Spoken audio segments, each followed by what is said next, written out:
Winter is coming. So it's pumpkin time.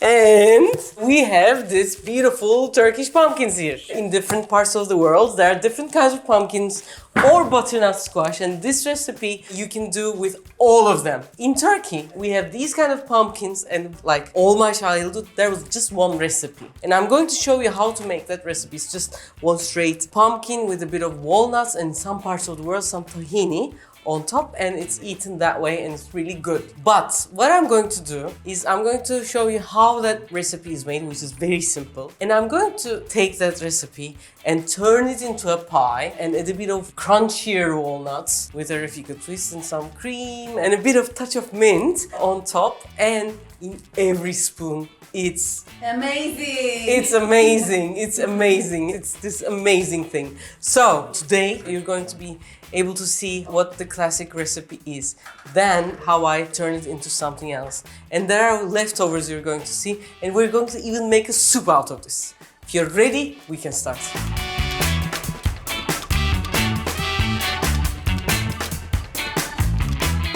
I have 2 kilograms of this beautiful pumpkin. In some countries I know you can buy a slice. When you're buying a slice of pumpkin, the thing that you have to look after is its color. This is a lighter one. The skin looks dry and the color is pale. But when you look at this, it's much brighter and more orange. So we want to choose the orangier and the shinier one. And outside is like this hard skin, is sometimes green, sometimes brownish. And to make this perfect looking color and taste, I'm cutting these parts out like this. And you might say, Refika, as we know, you would take care of the leftovers, and I am, and I'm going to make a very nice soup out of these. These are less sweet, so they are better for the soup. The shape that you get is not important. We're going to mash it anyhow. Then I'm going to cut them into big chunks like this. Now, I'm going to put this 2 kilograms of pumpkin into the pot. To the bottom of this, I'm going to add a bit of water. But in total, it won't be more than 40 to 50 grams of water. The reason for this is I'm going to put some sugar, and if there's no water on the pan and the sugar, it will caramelize, and I don't want that. So I'm on the lowest heat right now, and I'm going to put 3.5, if you like it more sugary, glasses of sugar. You can do this by adding molasses, but it will change the color, but it will be good. Or if you don't want to use any processed sugar, maple syrup, it will also be really good. Now I'm going to close the lid, turn the heat up a bit, but not so much. For 3 minutes this is going to cook with the lid closed. For the soup, we have the sides of the pumpkin like this. Then I have 3 cloves of garlic, and also I'm going to put 1 onion. I'm just gonna cut it in half like this and put it in the deep dish. I have 1 more potato here. This is not necessary, but for it to thicken, it will help. And I have this one with the chunks, which I know is less sugary and etc. I'm cutting them into rough chunks and adding it to the pan. And finally, I want some ginger. Always peel your ginger with a spoon. You don't need to grate it. Again, big chunks. Also goes in. And finally, water goes in. And salt and other spices will go last. This is going to be an incredibly nice soup. Let me show you the inside. Now, as you can hear, it started to boil. Look how much water there is. What I want, the water to evaporate and also melt the sugar. But if the sugar melts after the water boils, sugar gets cold, it will have crunchy parts, and that we don't like. To increase the taste, I'm going to put 4 to 5. For you, it's 7.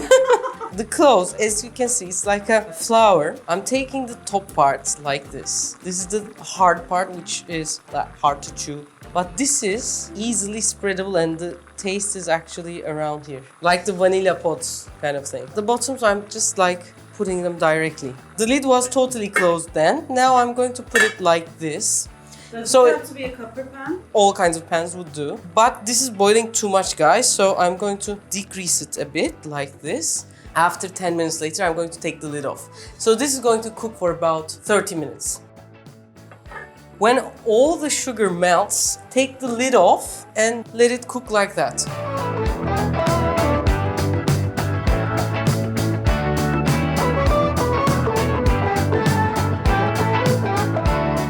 Now, for the classical dish, it's soft, but still keeps its integrity. Normally, if we were making this classical pumpkin dessert, this is the time, which is about like 15 to 20 minutes cooking. It is ready. But what we want is for it to be cooked more like this. 5 minutes more, probably. At that time, I'm going to make the sugar coated walnuts. For that, I have 4 tablespoons of brown sugar. If you don't have brown sugar, you can use white sugar. If you don't want to use extra sugar for it, you can just go with the walnuts. Because it's the traditional recipe of mine, I wanted to keep it as it was 10 years ago, 15 years ago. I am putting 2 tablespoons of water and mixing it. I haven't turned the heat on yet. Half tablespoon more. So now I turn the heat on to low heat and I'm going to mix this. And I want to tell you the story of this dessert. Turkish cooking used to be very, very traditional. It was always, this has to be done like this. There are rules and there are unfortunate rules which makes everything harder for usually no reason. So it was a Saturday and my mom would have visitors and 2 people were coming and there was nothing in the house. Just 3 pieces of this kabak tatlısı. So with the 3 pieces it wouldn't be a whole and it would be unpleasant. So I mashed it up and made a small pie and people were in love with it and that's how this recipe was born. Now it started to boil. At this point we have to be sure that the sugar has melted. I have a small lemon which I want to cut so that I'm going to just use few drops and I don't want to ruin the lemon so much. So this will make it more clear, help it to not to get crystallized so much. While this is really hot, I'm going to add my walnuts. I'm just going to crush my walnuts in my hands like this. 3-4 pieces maximum. And the measurement for how much walnuts is 5 Refika handfuls of walnuts. And if you don't have Refika hands. If you have bigger hands, you get a recipe with more walnuts. This is the beauty of it, no? If you don't have walnuts in where you live, you can use pecan. Macadamia would be really good with this. What about hazelnut? Hazelnuts will also be, but it wouldn't be as strongly delicious. And I'm mixing all these together. And I want those wrinkly parts to get the sugar inside. This will create a shiny look and a crunch. And this is also done. For it to cool fast, I'm going to take them out of the pan and won't take the extra water. So, all done. This was a very watery pumpkin. This is a very hot and a delicious water. What you can do with this? 1, you can use it like a syrup and add some sparkled water and make a pumpkin soda. Or mix it in every half an hour, put it in the fridge and it will turn into a sorbet. Or you can do other things. Maybe if you have other ideas, you can write it down. I'm going to mash this right now, but in my new kitchen, I don't have the masher with me. I'm going to use a spatula like this.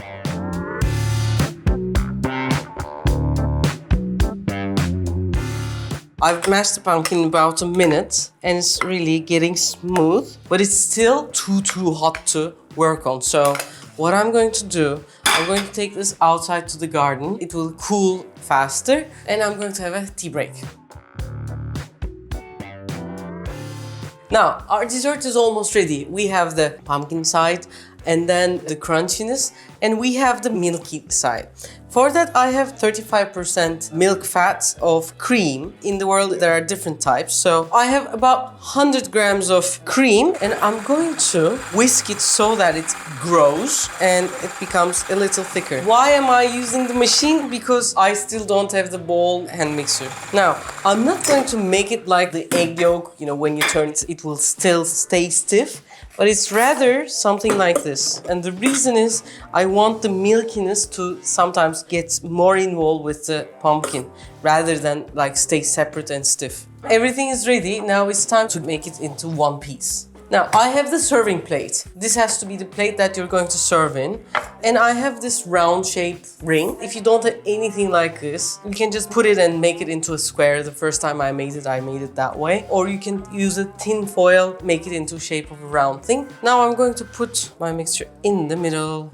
I'm spreading this all around. And then I'm going to get my walnuts from here. Because this brown sugar is less shiny, by the way, but it's good. Now, to the edges, I'm going to make a barrier for the cream. So I start from the edge and put these small walnuts to the corner. Then I'm going to make an inner circle. I always wanted to be in the inner circle of things, but I was always an outsider. I wasn't able to speak in the public at all. Still not so great at it. But I remember there was a girl called Celine and she would come every morning flamboyantly and she would tell a story. It could be a stupid story of how her older sister went to the toilet or something. I mean, something that would happen to all of us. But she would tell it in such a beautiful way. Everyone would be around her until the bell rings and the class starts. All listen. And the reason I was listening, it wasn't all the things that she was saying, but how she was saying. I was observing. I observed her big time because... Are you singing now? No. I cannot speak if there's something I really am not dying to share. Now I still have my walnuts, so I'm making the first barrier stronger. I would suggest you guys to refrigerate this until the last minute that you're going to eat the cake for it to be really cold. Now it's not so cold, but I'm still confident enough. This is all for Bahar, for her to better see it. I'm putting the cream in between the walnuts.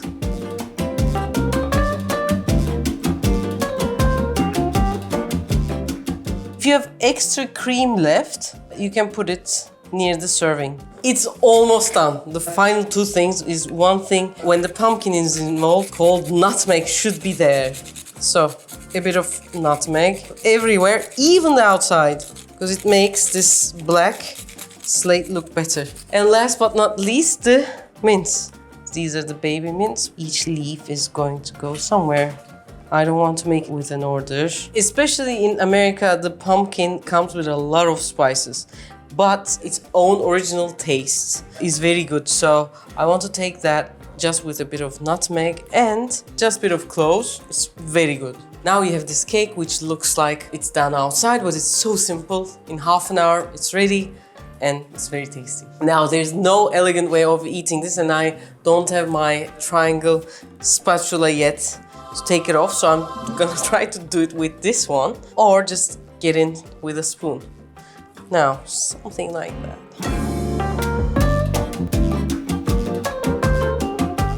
Okay.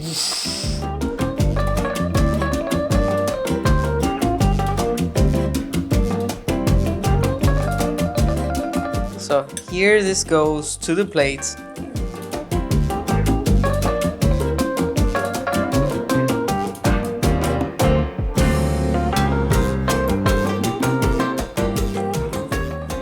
First the pumpkin comes around, then the walnuts, then the nutmeg, then finally the mint takes over and cleans your mouth for the next bite. Please do not forget what I've said. If you make this and try this, you'll really get what I mean. For now, that's it. You might wonder what happened to the soup. I'm going to make it this puree and then it's going to be a great soup and you can do it for many more other vegetables. For now, that's it. Hope you like this video. If you like this video, you know what to do. Press like and share it with your loved ones, please. And please put your comments. For the past few weeks, I was a bit sick, so I wasn't able to answer all the comments. But I'm better now, back to my old shape, and want to hear what you think.